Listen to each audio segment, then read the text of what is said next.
Maayong adlaw mga dear friends, kini na usab si Ate Gems sa tuang YouTube channel nga Katabi with Ate Gems. Karong adlaw, lain na pud nga istorya ang atong paminawon. Ug kun kamo dili pa subscriber sa tuang channel, ayaw kalimot subscribe and click the notification bell. Suportahin na usab ang atong channel nga Dear Papa Joe Stories and of course, Katabi with Ate Gems.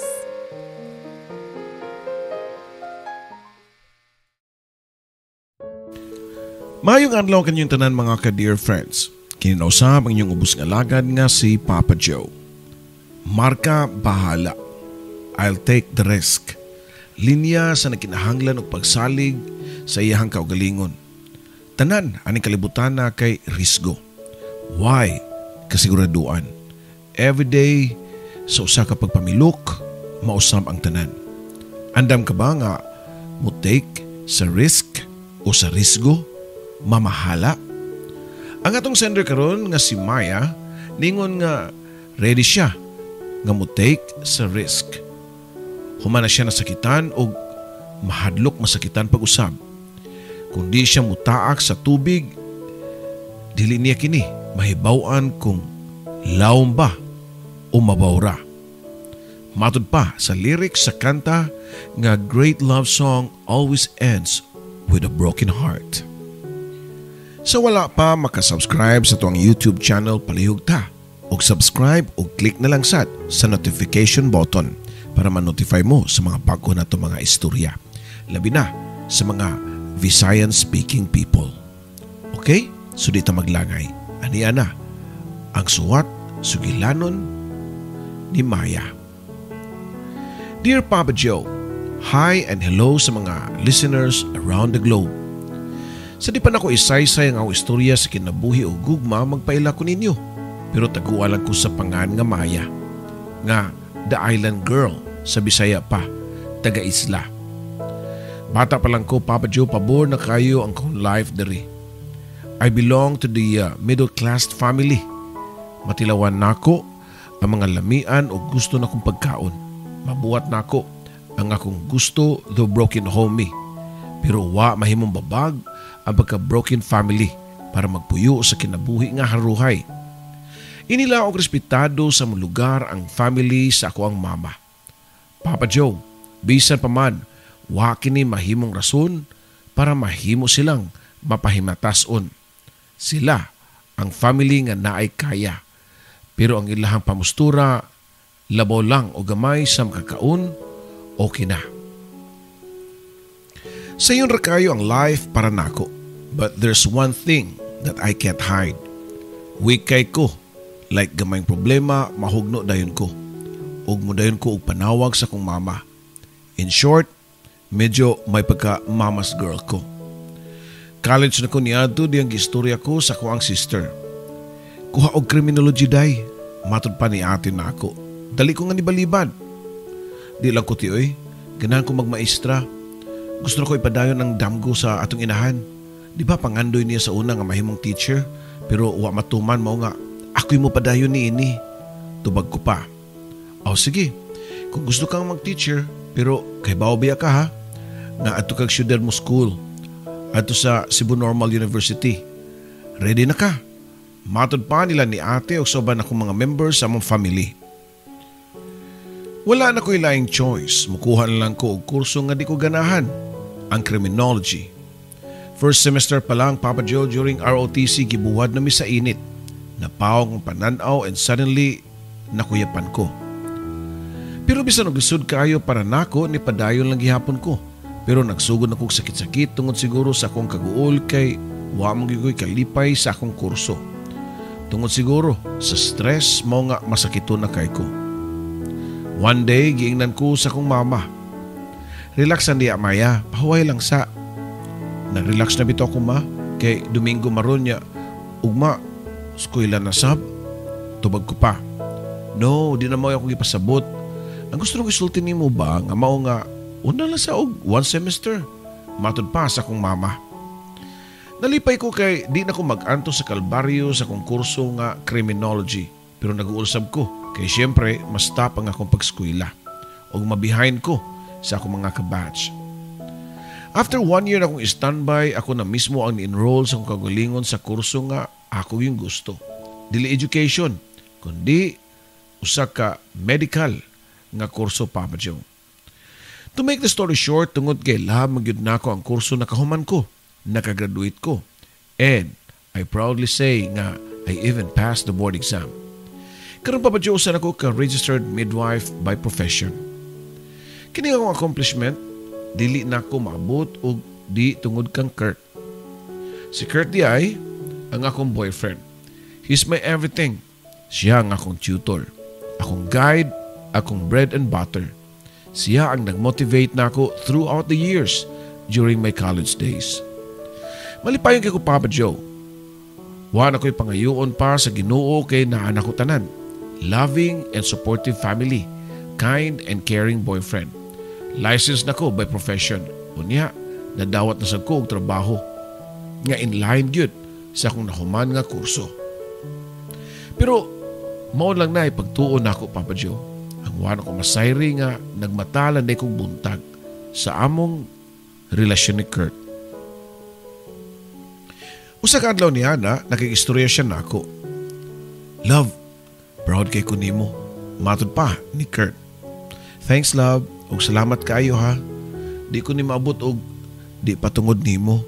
Tubag ko pa, dayon sandig siya nga baga og ni kiss siyang aping. I really love my boyfriend, Papa Joe. Siya ang tanan para nako. Gipatarong og lingkod ni Kurt og gikuha niya nga akong nga gasandig siya nga baga. Og gipatanaw ko sa iyang naw. Nag-eye to eye me niya tong tungura and suddenly gibati kong kakulba tungod kay I see something in his eyes. Pain and sorrow maybe. Are you okay, Kurt? Murag guulagi kay ka. Ingon ka happy ka para nako. Pero wala ko makita sa imong mga mata. Nisamo to kaguol ang naong ni Kurt. Niduko kini dayon ingon nga, di ba ni promise na ko nimo Maya nga di ti ka pasagdan. Naalang ko sa imong tapad hangtod nga mahiluna ka. Oh, kay bawo ko ana ni promise ka nako. Ngano man di ay?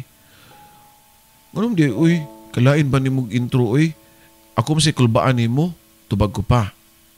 Maya, registered na ka. Nindot na kag trabaho.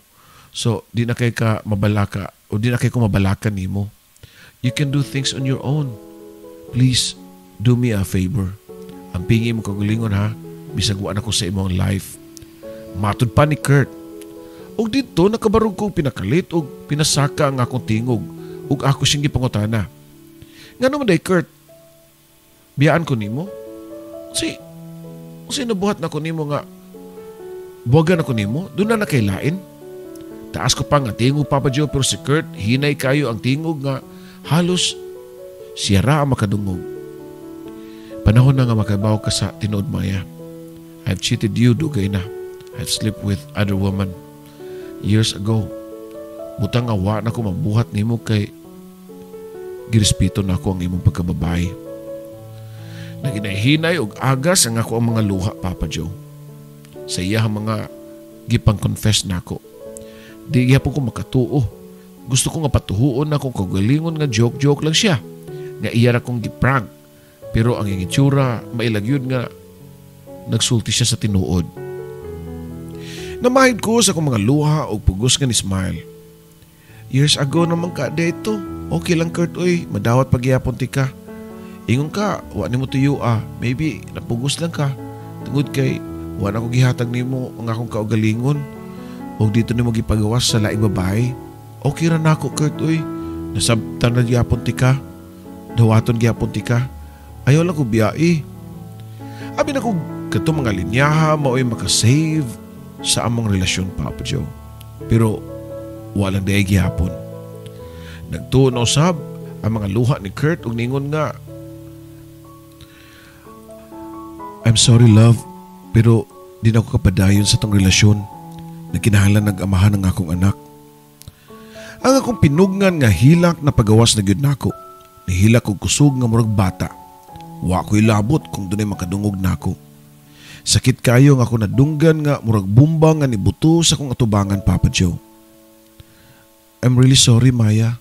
Doon na ako'y 3-month-old nga baby. mo nga kinahanglan nami magpakasal. O didto nibuton ako, kalaming sagpaon, kalaming sukmagon ug patid-patiran. Kawa gud nimo'y kaluoy, Kurt. Kanang tanan nga pag-cheat nimo nakuha pa na nimo nga moatubang nako og sa akong pamilya.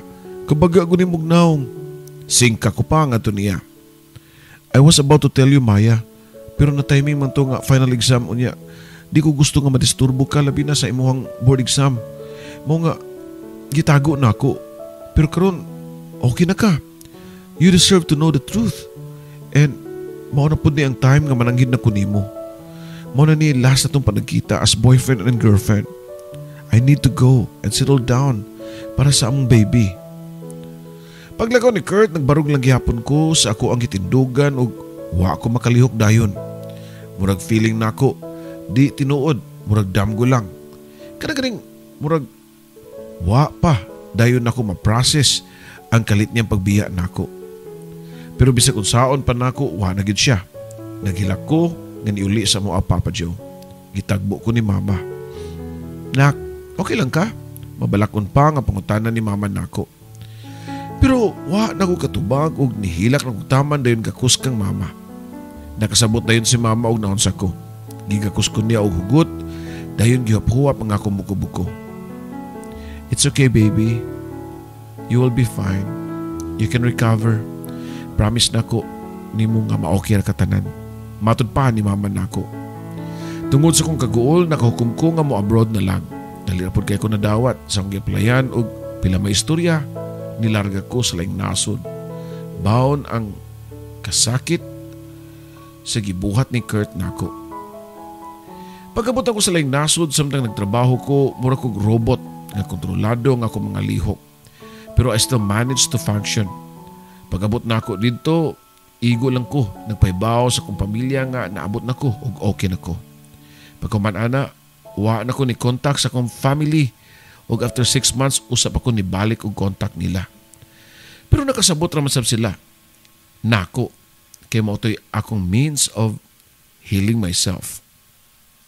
On the process ko sa healing, and I don't want to talk to anybody from the Philippines. Pero after 6 months, nakabato na kong igong kusog para tawagon si Mama. Maya, anak, salamat sa Ginoo kinanawag na ka.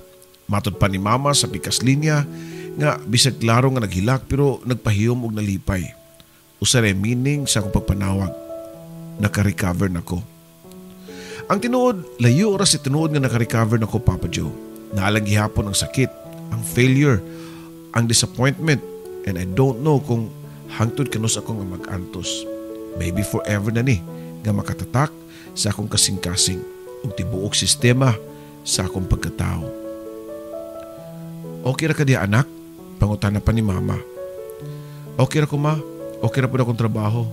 Ay kabala ka kay starting from now, manawag na ko nimo permi. Tubag pa nako niya. Ug mo to, Papa Joe, nakikommunicate na ko sa akong mama ug sa akong tibuok pamilya ug sa akong best friend sa Pilipinas. Hangtod nga nahuman ang kontrata sa gawas. Diliod ako muli sa Pilipinas pero gipugos ko sa akong best friend. Gusto ko nga naa ka sa kong tupad inig pamahay sa akong uyab. Matod pa sa akong best friend nako. October 25, 2018, nakabalik ko sa Pilipinas. Naabot ko sa mua og human ako gakus og case akong mama nisud ko sa kwarto og naghigda og wa na ko ni gawas pa, Papa Joe. Pagkatotod, nisud si Mama sa akong room. Maya, sorry nga, mao ni ako isugat nimo ha. Pero siguro it's about time nga magminyo na ka. Matod pa ni Mama. Napabarug og kalit sa kong higdaan og seryoso na kong itutukan si Mama. Og kinsa man siya akong minyuan, Ma? Disappointed pa na akong pangutanan niya. Bahala ka og si kinsa. Nagkatiguang na og mubo na lang akong panahon nga nahabilin ning kalibutan na. Kanang ko makita nimo nga ni paso sa altar sa kaminyuon nga naka-white bridal gown sa di pa ko mamatay. Gidol na ko si Mama og akong gigakos. Ayaw pagsultian ng patay-patay maoy, mag-enjoy pa ta ni atong life. Kung naay laki nga minyuan o magminyo, matod ko pa. Basta bitaw ha, Maya. Kung naay lalaki nga gusto makigminyo nimo unya mayuhon, go dayon ha. Tubag pa ni mama nga nabuhian og dugo kay at least kadungog siya nga open paday ko sa mga lalaki nga gusto nga makigminyo nako. November 5, 2018, adlaw sa pamanhikan sa akong best friend ug iyang boyfriend. Di ako sa pamay. Usa ko sa naglingkod sa ilang sala. Katapad nako ang mama ug papa sa akong best friend, ang iyang boyfriend ug pamilya ug close friend sa iyang boyfriend. Di focus ko paminaw sila mga istorya about sa pamay ug about sa pagbuhat ug pamilya both sides, Papa Joe. Ordinaryo lang gihapon tong adlawan nako. Human sa pamay, niuli ko sa mua ug nisud ko sa akong kwarto dayon ihigda sa akong bed. Sa galit lang niring ang notification bell sa akong cellphone. Dunay ni chat nako. Usa ka lalaki introducing himself as Jess. Kinsa di ka? Wa mo kabantay nimo dito sa pamay. Pangutana ko pa niya. Oh, basta dili ambungan o di gwapo gani, di mo siya na mapansin pero ako maya focus kay ko nimo. Wa ra ko maminaw sa gistoryaan sa pamay gani kay ikaw ra nga akong gisigian og tan-aw. Matod pa sa lalaki. Ang family sa akong best friend og si mama kay close pod kaayo og agi og celebration sa bag-ong namanhikan naka-schedule na tong whole family sa akong best friend nga moana sa moa pagkaugma para adto mi magdungan og lunch. Ang wala ko damha nga kauban dito nila ang lalaki nga niabot ug kato nakig-chat na ako the other night. Naginganlan og Jess nga usa ka seaman. Mayong manabi si Jess ug medyo karinyoso sa akong mama. Maro kay siya, mas giunan niyang abugar si mama kay kanako. Nanangit siya daan sa akong mama nga panguyaban ko. Sa tunga-tunga sa kasadya, dunay niabot nga lalaki nga maoy nakapahunong sa pinitik sa akong kasing-kasing. Kanto pa lang ko kakita niya, pero ambot ganahan man dayon ko niya. Tawag lang nato siya sa pangan nga Ryle. Diyang nakalugar mi si mama nga kami lang duha, iya kong gihunghungan. Day, nakita na kong lalaki nga imong minyuan. Si Jess, butan kayo. Si aw nga pagkalalaki. Di ka mabuod ato kung kasal na mo. Mapuno ka sa jokes. Matod pa ni mama nako.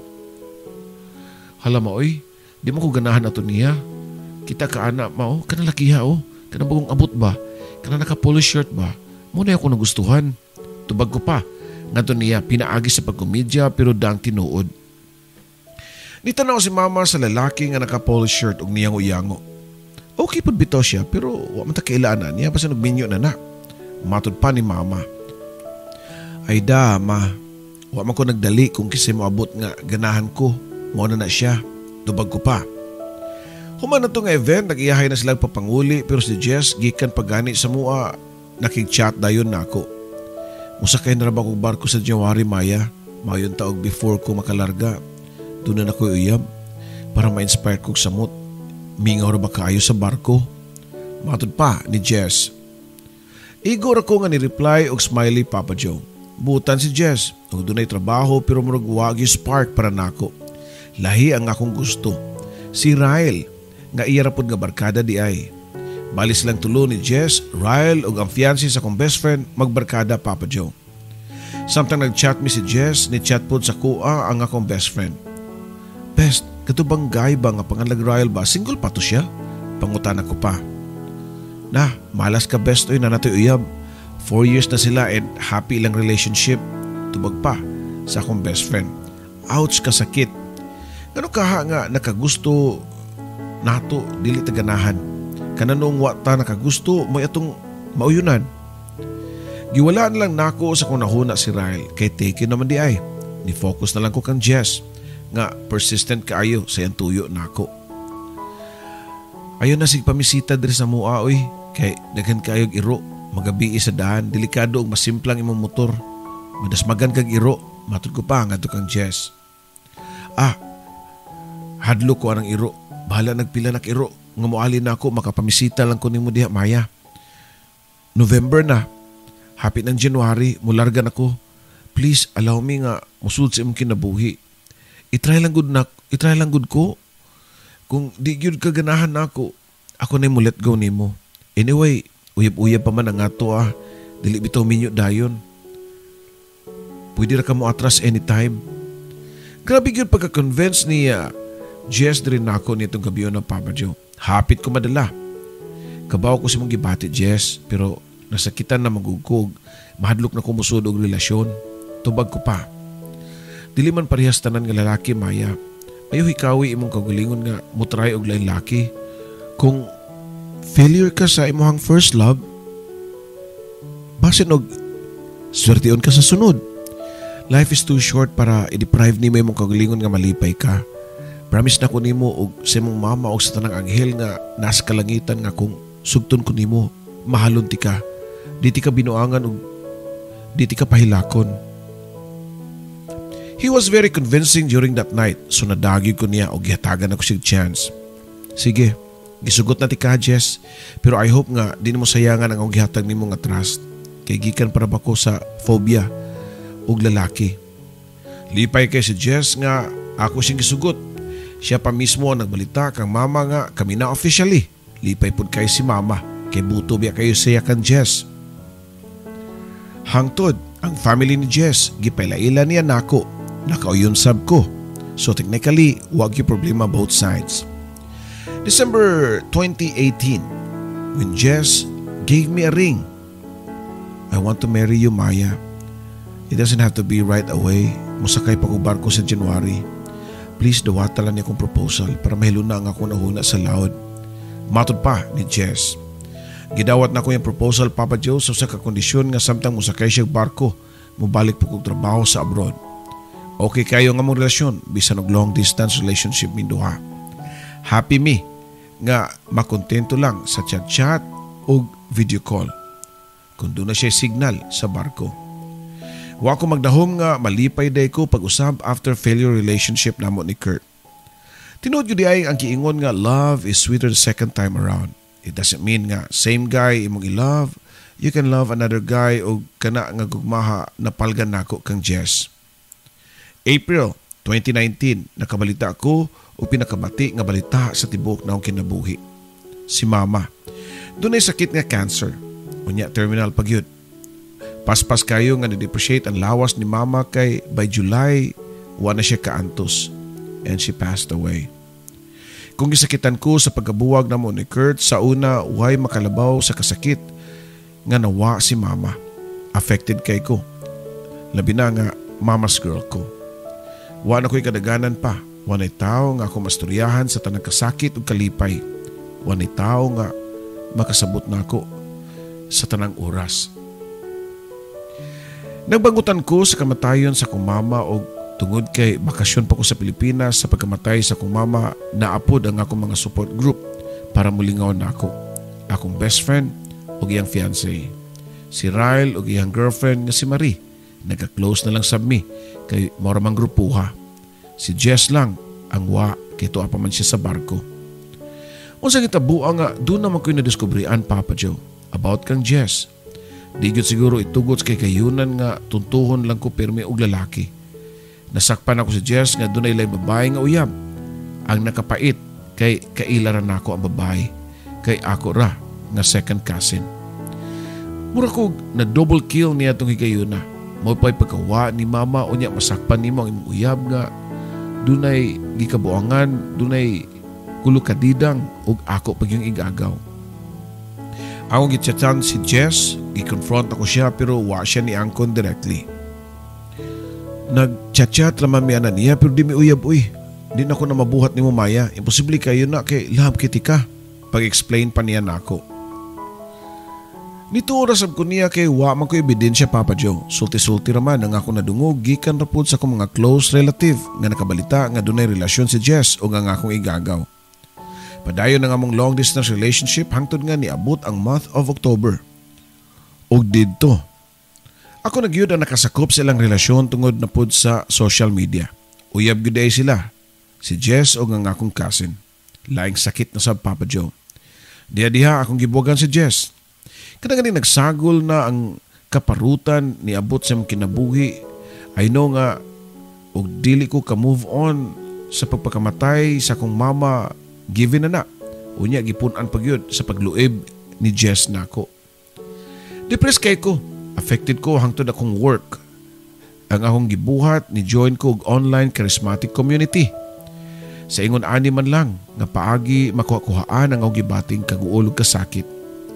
Padayon ko sa akong pagtrabaho ug nakatabang gyud nako ang online charismatic community nga akong giapilan. Usapod ni sa rason nga nakapadayon ko sa akong life. Di gyud totally recovered pero at least okay na ang tanan. Nilabay ang 1 year and 7 months nakadawat kong chat ni Marie. Si Marie, kung makaremember mo, mao ang girlfriend ni Ryle nga akong original nga crush. Hi Maya, musta na ka? Pangutana pa niya. Okay raman, ikaw kumusta na mo si Ryle? Kanusama mo magpakasal? Tubag pa nako. Wa na mi oy, gabuwag na mi months ago pero love gyapon nako siya. May paimong chatan si Ryle, tambagi ba para makaamgo siya. Matod pa ni Marie. Dili mi friend sa Facebook ni Ryle, so giatagan pa ko ni Marie og account niya sa Facebook. Ug mao to nga akong gisendan og message si Ryle. Magbarkada rami tanan Papa Joe kay lagi usara ka grupo rami. Ryle, si Maya ni chat si Marie nako nga wala na kuno mo. Lapar bagyod kaniya. Basin mahilot pa na ninyo. Unsa man gani inyong giawayan, ayo sayangi ang mga tuig nga nagkakamo. Learn to accept and forgive. Daghan pa kay kog tambag ni Ryle. Tungod ni sa akong nakatunan sa among charismatic community. So feeling maayo kay ko nga nanambag niya itong panahon na. Labi na about sa relationship. Wa madugay ni reply si Ryle nako. Thanks sa advice Maya. Pero I don't think na mahilot pa ang among sitwasyon. It's a long story manggod. In fact, di na ko ginahan mo takol pa. Wa na lang ko nagpamayo-mayo og tambag-tambag. Saon nga, di manggod ko na siya ni Marie. Pagkaugma nakadawat kong chat gikan ni Ryle. Thanks kayo sa concern ha, pero same time nga nasakitan sa to ang isig ka relasyon. I-pray na lang nato nga we both find the healing sa to ang kasing-kasing. Matod pa ni Ryle. Imong pasabot healing gikan sa imong barkada nga si Jess. Wa na to dugay na ko naka-move on ato. Tubag ko pa. Wow, I'm happy for you Maya. Matod pa ni Ryle. Kung naapamay nahabilin nga sakit sa kong dughan, kana mao na lang yun ang pagkamatay sa kong mama. Tubag pa na akong ato kang Ryle. Mao to nga ang start sa mo ang conversation. Very long conversation about life and love. Sige na mi communicate online. Kay lagi man mi. Ako nasa abroad o si Ryle nasa Pilipinas. Hangtod nga naka-feel na lang ko og kalit nga nanumbalik kong gibati niya itong first time na ko siya nakita. Siya gyud ang akong original nga crush. Siya ang akong gusto pero taken na siya niadto. Mo nga napugos kong sugot sa iyang barkada nga si Jess. Nakatong kong love kang Jess pero giluibal lang gyapon ko niya. Pagka-ironic sa love, Papa Joe. Mura nag-cycle. Gatuyok-tuyok lang ang agi. Sige may communicate ni Ryle until nga nakaingon ko sa kong kagalingon nga I fall in love again. Yes, doon ako'y kahadlo kay what if masakitan na sad ko. Wa pa gihapon ko natagam. Usa sa ko nakatunan sa ko ang giapilan nga online community. Mao nga makaton ka unsaon pagka resilient sa tanang higayon. Kanang usaon pag bounce back sama sa guma nga inig-inat-inat kung mabuhian mo balik sa original nga shape. Ingon ani ang kinabuhi. There's no such thing as perfect. Ang kinabuhi daghang obstacles, daghang mga roadblocks nga kinahanglan i-overcome. Nanguyab si Ryle nako pero before nako siya gisugot, akong gichatan si Marie. Ako siyang gi-inform kay di ko gusto nga ma-blind siya o di po gusto nga masuko siya nako. Okay ra Maya oy, basin kamo gyud ay ang destiny. Nanam sa kuy laing uyab ron, so pwede ra gyud kamo nga kamong duha ni Ryle. I hope nga kamo ang magkadayon. Matod pa ni Marie. Clear namin duha dihan dapita ni Marie. Ay nakapan lang gyud kay lain kuno paminaw ang among relasyon ni Ryle, Papa Joe.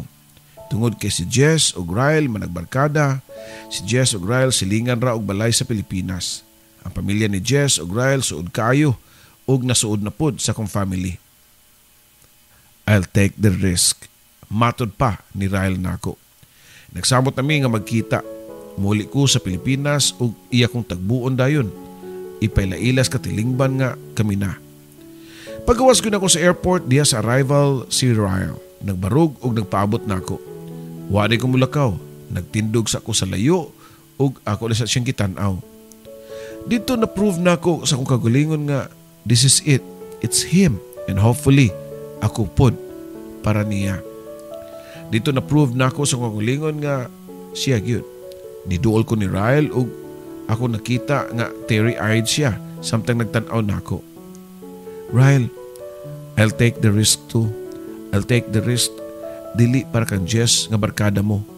Dili tungod sa mga tao nga nagpalibot nato. I'll take the risk because I love you. Matod ko pa nga to niya.